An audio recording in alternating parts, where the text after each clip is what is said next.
大城，帕 Nakhon Si Ayutthaya， 泰语音译为阿瑜陀耶，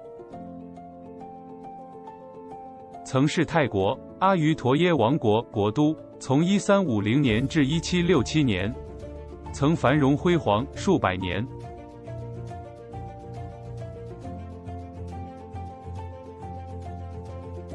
因此，留下了不少珍贵的名胜古迹。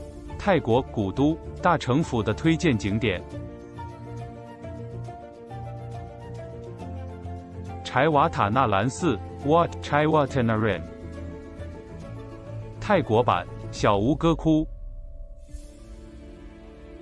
泰剧《天生一对》取景地，泰国知名的寺庙遗迹，保留及维护的相当完整。尼维塔马帕万寺 （Wat Niwet Tamaprawat）， 安娜教堂，西化最彻底的哥德风格佛寺，泰国王家寺院，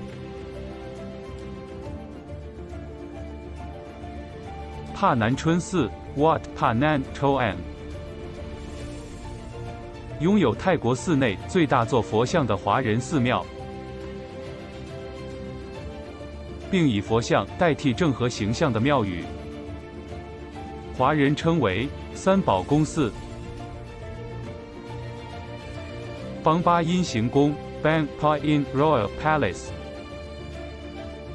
泰国王室最美行宫，多元行宫融入东西双方建筑。希腊典雅，高耸歌德，传统泰式，中式尊贵。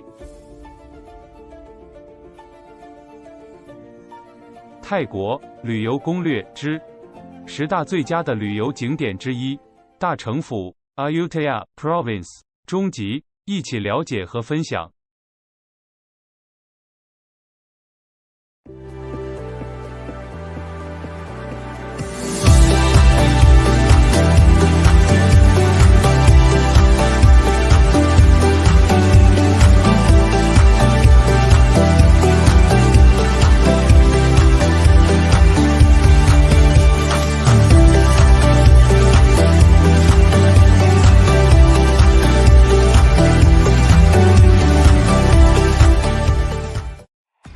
柴瓦塔纳兰寺 （Wat Chaiwatthanaran） 又称为贵妃寺，是位于泰国中部阿瑜陀耶历史公园的一座佛教寺庙。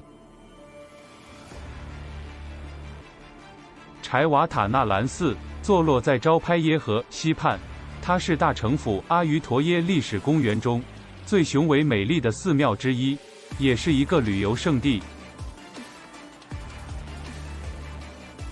在日落时分，暖阳洒在河面上，映照着寺庙的塔群，形成了不俗的剪影，烘托出寺庙厚重的历史感与辉煌的过去。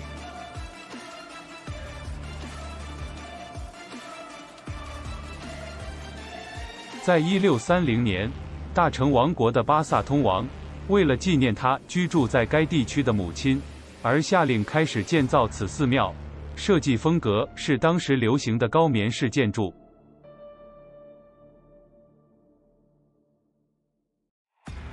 塔群的中央有座巨大佛塔，巨大佛塔的外边还有4座小塔，分布在4个角落，最外围则有8座塔级门。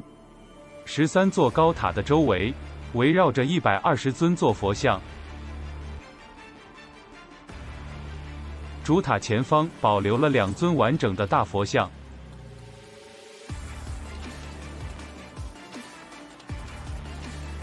佛像前有一些信徒供奉的贡品。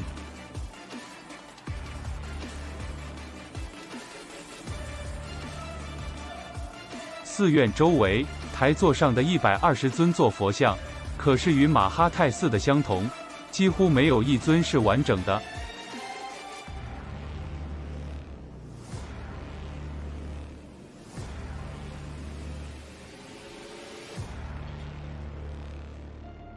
而且每一尊佛像都没有头部，因为许多佛像的头部有镀金，甚至是用纯金打造。当年缅甸军队攻陷大城时，在城内四处劫掠，因此缅甸军队将佛像的头部砍断，并且烧熔成金条带走。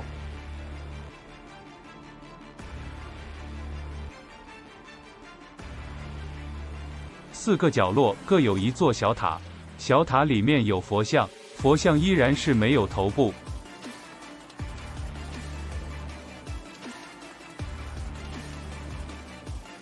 在主塔的周边都有像这样的塔，可以走进来避避外面的日晒。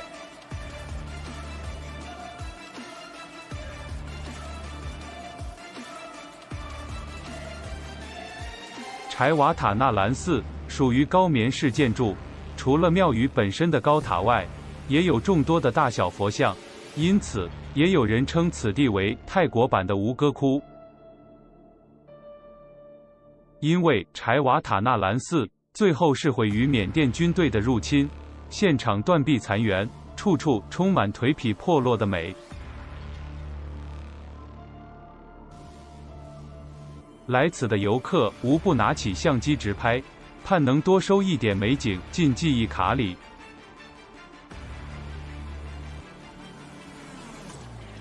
从这些佛像斑驳的痕迹，可以感受到要维护一个历史遗迹的过程实在很不容易。裂的裂，剥落的剥落。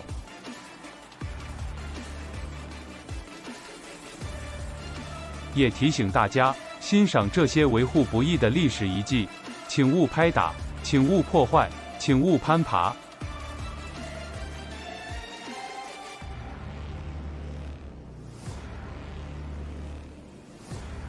傍晚时分，当柴瓦塔纳兰寺的灯打开后，灯光照射在佛塔周围，将会看到寺庙的另一幅美景，让很多游客流连忘返。走访一趟柴瓦塔纳兰寺之后，很推荐给大家，如果有来泰国大城府，可以将此景点排进行程里，这里的历史遗迹保留和维护得相当完整，很好拍照，也推荐可以在附近租泰式服装，来这里拍照留念，算是个难得的异国风情。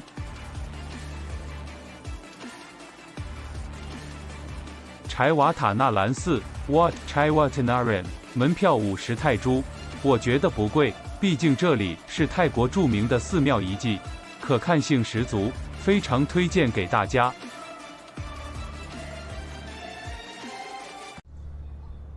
走访距离古城区较远的寺庙，其中最期待的就属王家寺院等级的寺庙。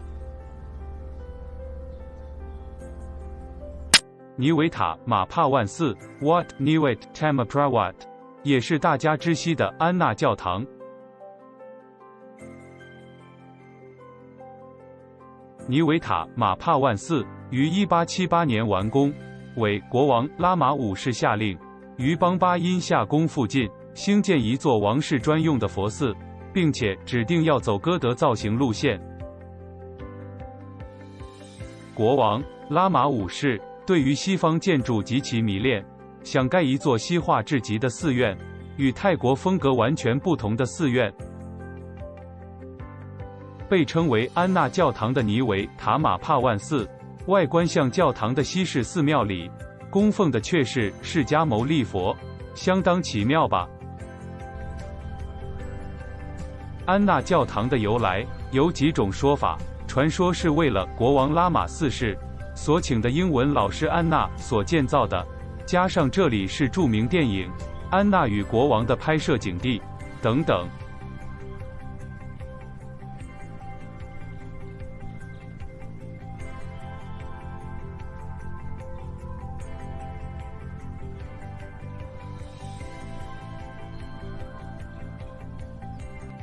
尼维塔马帕万寺位于昭披耶河的孤岛上，无任何桥梁与内陆相连，上岛方式除了包船，就是搭乘缆车。这里有2座往返的欧式风格缆车站，搭乘免费，只要有人搭上缆车，警告声响后，缆车就会滑动。一台缆车可坐6至8个人，用11分钟左右即可抵达对岸。缆车由僧人操作。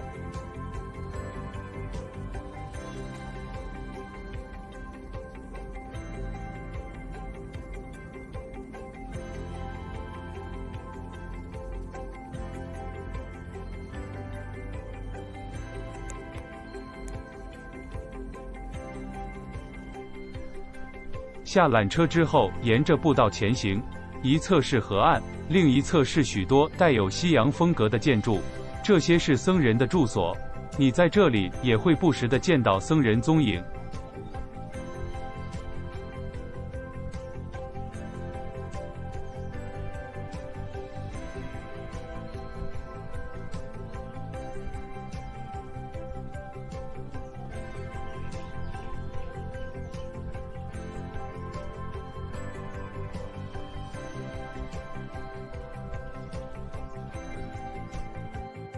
踏入尼维塔玛帕万寺的当下，每个人都会惊呆。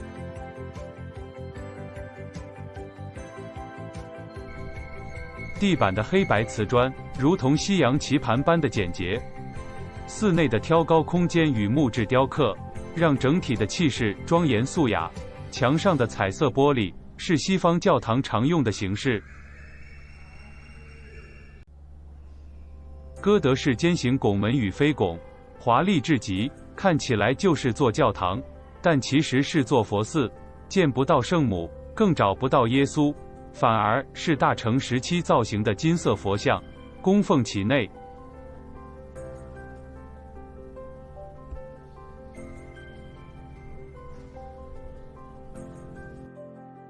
名为 Paputta Naruman Tamopa， 是大成时期的造型佛像，全泰国仅此一尊。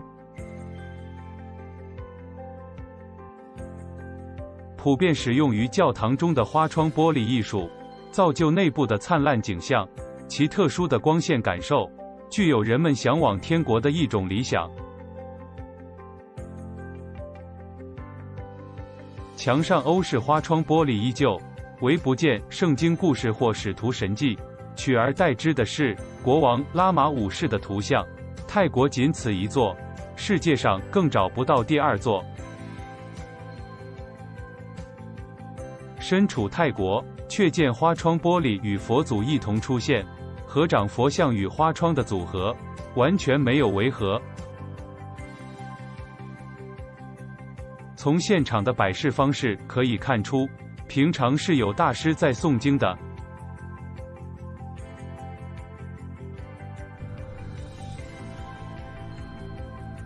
细看画面，你还会发现，既有青花瓷器皿，又有西洋武士与大钟，中西合璧，在这里真是最佳写照啊！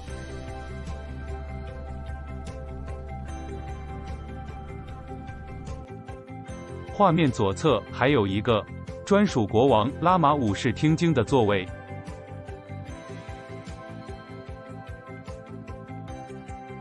再看一眼全景，那背后发出的霓虹灯光，加上多种混搭的内容物，这画面真是一辈子难忘啊！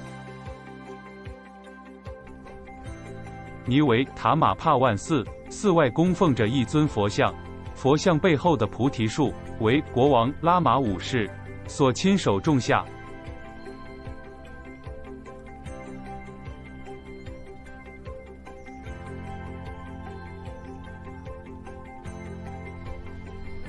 佛像后方的讲课堂依旧是欧系风格。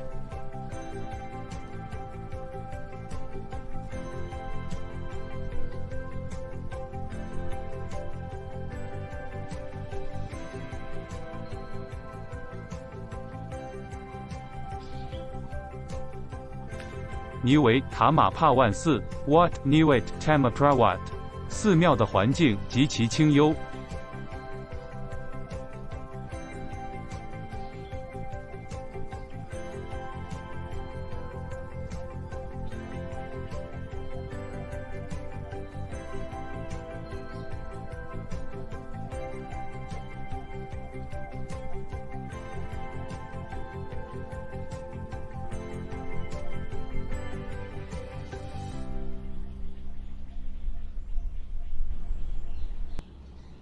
这个孤岛像个欧风小镇，更是招披耶河上的明珠，非常值得登岛一访。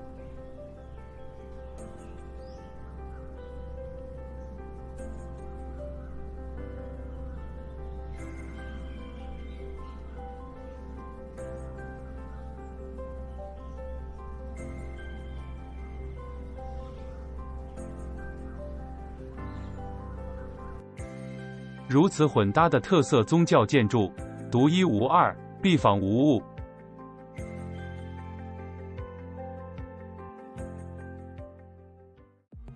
大城府有座古老的寺庙，帕南春寺 （Wat Panan Choang），又名巴南清寺，被当地华人称为三宝宫寺。帕南春寺位于昭披耶河东岸，与帕萨克河交汇处的东南侧，建于1324年，比大成王国还早了26年。帕南春寺和华人有蛮大的关系。相传明朝使臣郑和下西洋，2次上岸到暹罗首都大成拜访，曾前往帕南春寺祭拜祈求平安。后人为纪念郑和的到访，便在附近修建帕南春寺。郑和之后被封为三宝太监，帕南春寺被华人改称为三宝宫寺，并尊称寺庙里的佛像为三宝宫佛。泰国人民都深知，在泰国大成时期，缅甸军队攻打泰国。据古书记载，在缅军即将发动攻击之前，这尊佛像双目竟然流下眼泪。此景也让当时的先知及百姓知道，泰缅这一交战，大成应该会沦陷。那次的神迹由古时流传至今。1767年，缅甸军队攻打大成时，帕南春寺奇迹似的躲开缅军的攻击。1901年，佛像在一次火灾中严重烧毁。次年，拉玛五世朱拉隆功国王还亲自监督及主持寺庙的修复工作，彰显这座佛像在泰国人心目中的重要地位。高大游牧之称的主殿，供奉着一尊历史悠久、乌通风格的坐禅佛像。造型精致的三宝宫佛，高约19米，宽约21米，全身贴满金箔，颇为壮观，号称是全泰国室内最高的一座坐禅佛像。两旁各有一尊双手合十的立佛，佛前还有黄金宝钻打造的佛扇，支撑的游牧大柱也彩绘的金光华丽。信徒们来到三宝宫佛前求平安顺利，拜的方式很特别，用120泰铢几场买长长的黄布袈裟，献于佛像下方的桌子上。每天都有加持祈福的仪式，僧侣们会念经，将长长的黄布袈裟由佛像身后绕过肩膀，再延伸覆盖至殿中信徒们的身上，借此祈福消灾。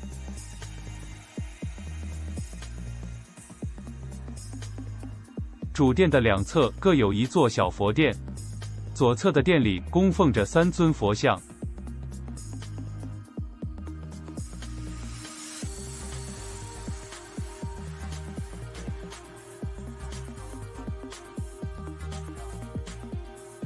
四周的壁画则是身着各式泰国传统服装的神祗，中间隔有佛教宝扇，色彩多样和艳丽。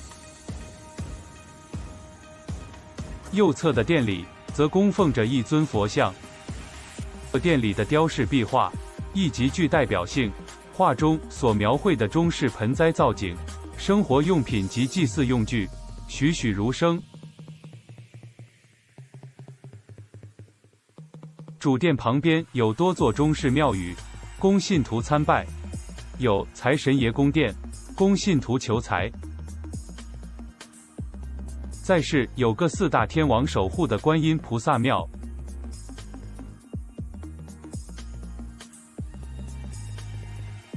多尊站立观音像及主佛千手观音像。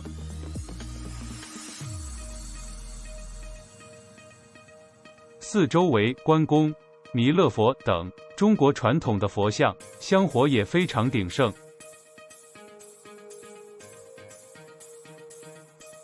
在这里有座特别的善庆庵，是座慈悲娘娘的佛堂。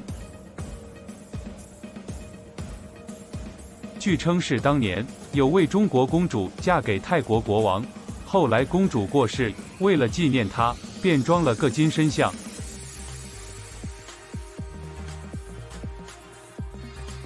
不少结婚多年仍未有子女的夫妻，都会来此参拜求子。帕南春寺寺庙香火不断及非常鼎盛，信众们多为当地华人。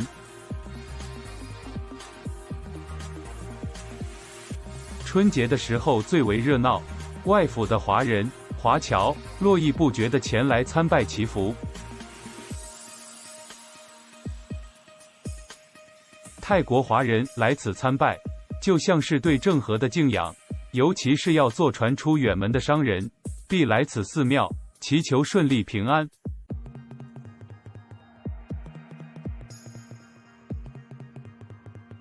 在泰国经商的华人也非常敬仰寺内供奉的众神佛，常到这里祈求，向神佛许愿，据说皆非常灵验。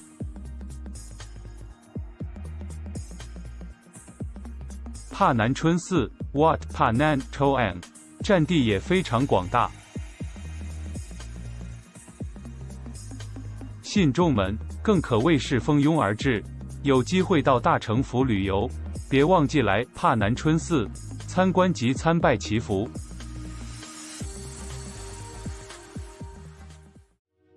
邦巴音行宫 Bang Pa In Royal Palace 又称邦巴音夏宫，位于泰国的古都大城府，距离曼谷约1个多小时的车程。邦巴音行宫由大城王国的巴萨通国王于1632年建造，其后历代大城国王作为行宫使用。后来因为1765年的泰缅战争，泰国战败而被烧毁。19世纪时，由国王拉玛4世开始重建，到国王拉玛5世才完成如今邦巴音行宫的模样，距今已有150年的历史了。由于国王拉玛4世与国王拉玛5世这2位国王很致力于泰国西化改革，再加上19世纪西方文化传入，所以邦巴音行宫的建筑有点儿五花八门。能看到西式建筑风格、泰式建筑风格，甚至还有中式等建筑风格，多元文化融合的味道是这座邦巴音行宫的最大特色，有泰国王室最美行宫的美誉。整座邦巴音行宫占地还蛮大的，从入口处开始就能看到河畔漂亮的草皮，还有大大小小的花园，景色与欧式建筑相映成趣，美不胜收。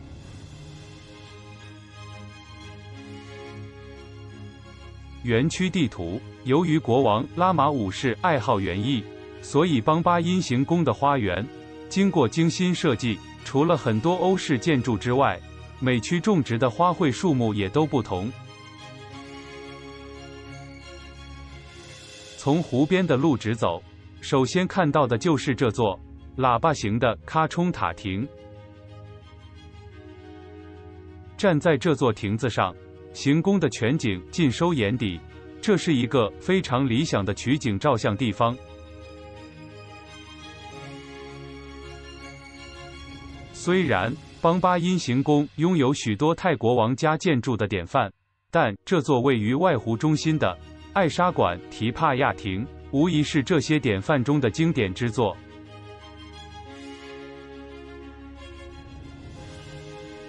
艾莎馆提帕亚亭由国王拉玛五世于1876年所建造，后来国王拉玛六世在厅中安放国王拉玛五世穿着元帅服的铜像。此凉亭没有开放参观，阳光洒落在黄金色的凉亭上，更加显得金光闪耀，相当的漂亮。希腊建筑风格的雕像桥是前往瓦路帕闭门王大殿的通道，石桥两侧有一整排的希腊众神雕像。走在这座欧式风格的石桥上，两旁的雕塑神像令人会怀疑是不是在泰国。传统的泰式王宫都会分成外宫跟内宫，原本的作用是分隔内宫及外宫，现在用作展览厅。除了是展览厅，角落有个小餐厅，提供泰式料理和饮料，可以坐下来栖息。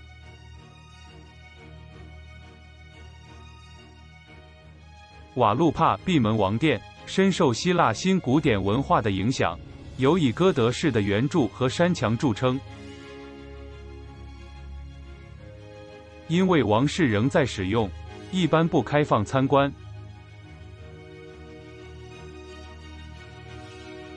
花园北面是一座中国宫殿式建筑，名为哈恰路王家官邸，中文称为天明殿。天明殿由华侨集资，献给国王拉玛五世，于1889年落成，为中国南方传统建筑风格。